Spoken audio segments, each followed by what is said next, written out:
All right, back in the shop today. It's Sunday. I almost didn't come into the shop today, but there's a few things I need to do just so when I come in tomorrow, I'll be ready to go. So here's the mold that I waxed up yesterday. So this is all waxed up and ready for Gelcoat.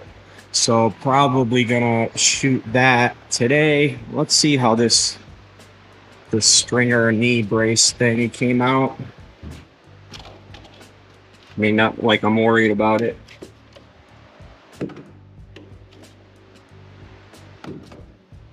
So that's bonded in. Make the ISO bonding putty. I ran out of gloves yesterday. I couldn't finish the other one, so I might try to bond that in before I leave today. This one's in there really good, so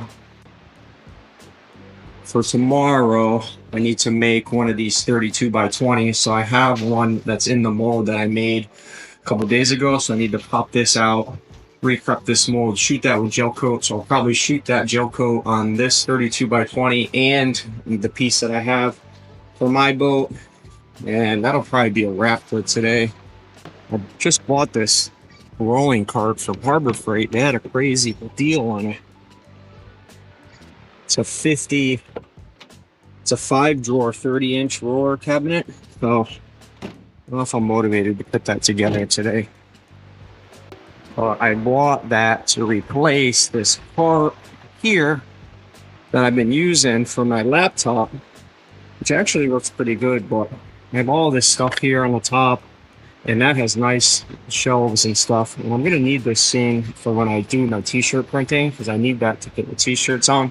But I have to move that part from here to here because I only have one computer in the shop. So when I'm using a laser, I need to push it in there. When I'm using the CNC, I need to push it in here. So having those extra drawers in that cart is going to be nice, so I can get all this stuff kind of looking organized. And actually I've been here 2 months and I didn't have my dust collection set up. So I just rigged that up here quick because I needed to cut a bunch of MDF today, and you can't cut MDF in the shop without the dust collection because it just filled the whole shop up with MDF dust. So that's why there's always stuff on the floor. All these starboard stuff is because I was running the CNC for so long without the dust collection. It was just making a mess of the shop. So I might try to run through real quick and clean it up, but I need to actually get my boat out of here because I need to bring this boat back forward because I need to use these hoists so I can get this cap lifted back off this boat, and then I need to push the hull outside. So I need to do a bunch of heavy grinding on the inside of that boat, and I don't want to do it in here because it's just going to make a mess in my shop. So I need to get this out of here, find a place to put it for now. My friend's using my parking spot. I'm hoping he can move that pretty soon, so I can just kind of put this temporarily in and out. Then I can get back to working on this because I need to make some more progress on this real soon. So I get all my gloves from Harbor Freight, and I went there this morning, and these were on sale for $5.99 for a box, which if you buy these gloves often, you know that $5.99 for a box of 100 is a smoking deal. I should have bought a whole bunch more, but I bought what I had, and I used their organic vapor cartridges. These usually only last me for one build of a hatch, so every time I build a hatch, I have to put a new cartridge in my respirator system because just the resin concentration in this room, even with the ventilation, it goes through these things super quick.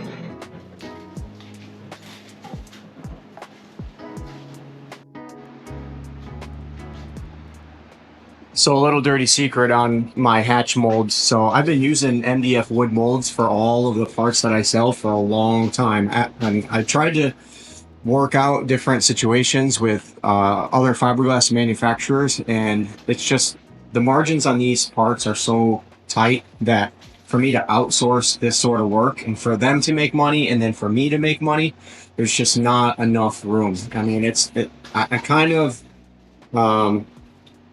compare it to like McDonald's. Like McDonald's costs continue to go up. I mean, obviously, I think there's some price gouging in a lot of these corporations, but there's no denying that the cost of goods and the cost of doing business just keeps going up and up and up. Unfortunately, most people aren't willing to spend $10, $12 for a Big Mac, and it's the same thing for these parts. So these are restoration parts. So somebody that's buying deck hatches is doing a restoration. So they're already in a different, I don't want to generalize. I mean, not everybody doing a restoration is on a budget, but for the most part, if you chose to do a restoration as opposed to buying a brand new boat, you're probably on a budget. So most new boat buyers aren't gonna, they're not gonna pause at, buying expensive parts for their boat. But when you're doing a restoration, you're more budget minded. So long story short, I tried to outsource some of this work to other companies, and it just didn't work out. By the time I paid them, then I did the markup, and then I have to get the parts shipped from them to me, and then I have to ship them back out. Like, I'm making like $75 per hatch, and in a business like this, you can't make money selling a $700 part and you make $70 profit. I mean, that's pointless. So where I was going with this is I've been nursing my MDF molds for a long time, and you can see that they take some abuse. This is the flange, so this isn't that important, but I've had to use some fillet wax to fill in some issues here and there. So I only need to get a few more parts out of these because I have some orders that are pending, but I already have plugs that are machined for 32 by 20. So I'm going to make a 32 by 20 production mold first, and then I'm going to go and start to retool all my molds. So I'll have real FRP production molds soon. I do have full production molds for some of my parts, like an anchor hatch. Those are stuff that I sell more often.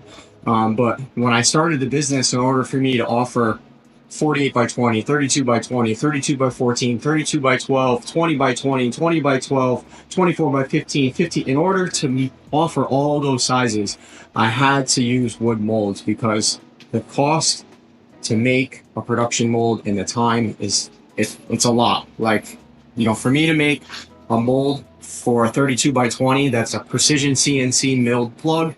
That cost me about $2,000 just for the plug. Then I have to make the mold from that. So it's about $3,000 to $4,000, give or take.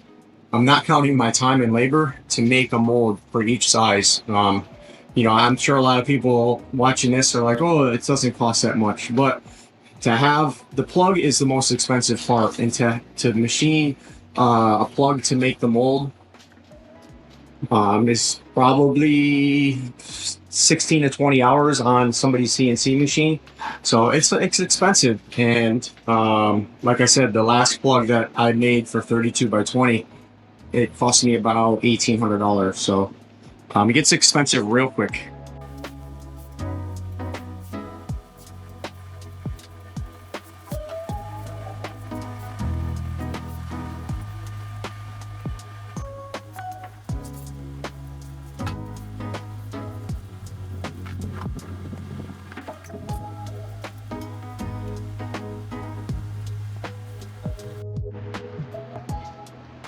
All right, here's the mold for the splash well for my personal project. So I didn't actually fare it out as good as I hoped, but this is going to work. It's going to have to be primed and painted afterwards anyway, so this is more than enough. So I just put a little bit more wax on it. So I'm going to shoot this, then I'll move it aside, and then I'll shoot these pieces.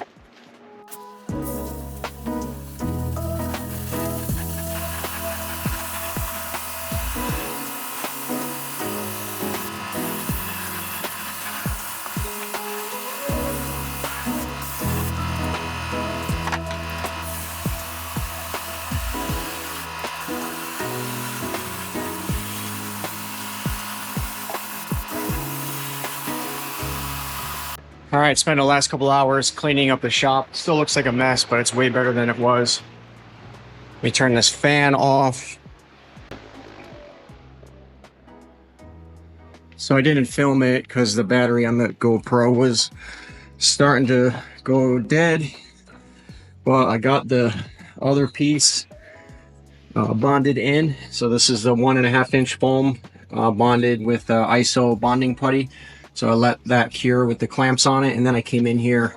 I put a canvas over the top of this, and I did some heavy grinding just to grind off a lot of the high spots from the tabbing, and did a little bit of grinding on this side because now I have to finish the tabbing for this piece that I just put in. And once that's done, then I can address this top part. I'll probably have to radius the corners so I can wrap it around like I mentioned earlier. But then I'm going to start, well, I have to make something for over here because this is where the jack plate's going to mount. But you can see how the transom kind of steps down. So I'm going to have to make some sort of mounting plate bracket type sort of thing over here so the jack plate pump can mount there. I think I changed my game plan to move the battery to the front. Because I'm thinking with all the additional weight hanging off the back, I think it's just going to be safer for me to move the fuel tank as far forward as I can get it. I'm going to put the battery right here. Then I'm going to make a 20 by 12 access hatch right here that's going to fit in between the driver's seat and the passenger seat. But I need to pull those chairs down and set them here and just make sure that I'm going to have enough room for the lid to open. So I might have to make something custom for here. If you know the driving position is such that the seats are going to get in the way of that hatch, I'm not 100% sure yet if that's going to work, but hopefully it will. So then once all this is tabbed in, then I'll come back in and grind it down, and I'm going to start making this cosmetically look nice. I just want at least this middle part of the transom and like this part right here to be somewhat finished. It's not going to be like super nice. I have some ideas on how I could speed up that process, probably using some core mat and using my chop gun just to get a nice smooth finish along this area. So I'm thinking now that I'm going to be moving the bench seat back. So I'm probably going to cut all this out right here and then all the way straight across. And the bench seat that was going to go like right here, I'm going to move it back another, I guess, 10 or 12 inches. And I think that's going to leave me enough space to put a 48 by 20 or 48 by 24 hatch right here. So there's going to be a bench seat with the cushion, and then there'll be a 48 by 24 hatch that will go this way, and it'll just be one big lid that opens like this. So that would be the majority of the storage in the boat. Originally I had planned that this was going to be an open hatch right here. Once this piece was glassed in, there was going to be a big hatch that opened up, and then we could store stuff kind of down in the bilge. But now, like I said, as I'm moving the bench seat back farther, I'm going to have room right here to put a lot of storage in the floor. So yeah, gonna call it a wrap for Sunday, and I don't know, maybe go to the beach.